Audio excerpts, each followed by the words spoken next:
25 მარტი საქართველოს სამოციქულო ეკლესიის ავტოკეფალიის აღდგენის დღეა.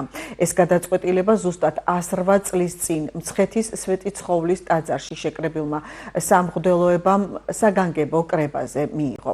საქართველოს მართლმადიდებელი ეკლესიის დროებითი მმართველობის თავმჯდომარედ კი გურია ოდიშის ეპისკოპოსი ლეონიდე დანიშნა, რომელმაც შეკრებილ საზოგადოებას აუწყა, რომ საქართველო იმავე წლის სექტემბერში კათოლიკოს პატრიარქის არჩევნებს დამოუკიდებლად ჩაატარებდა. დღევანდელ დღეს არის საქართველოს ავტოკეფალიის აღდგენის დღე. თქვენი ცით 1917 წელს სამღვდელოებამ გამოაცხადა საქართველოს ეკლესიის ავტოკეფალიად.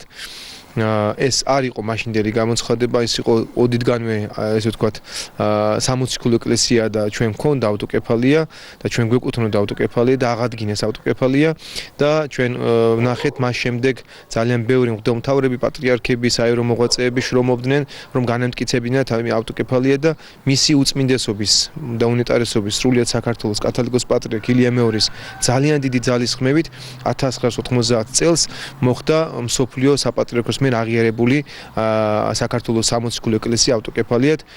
მე გეტყვით იმას, რომ ძალიან ბევრი შრომა პატრიარქმა შეუპოვარი იყო, არაფერზე უკან არ დაიხია.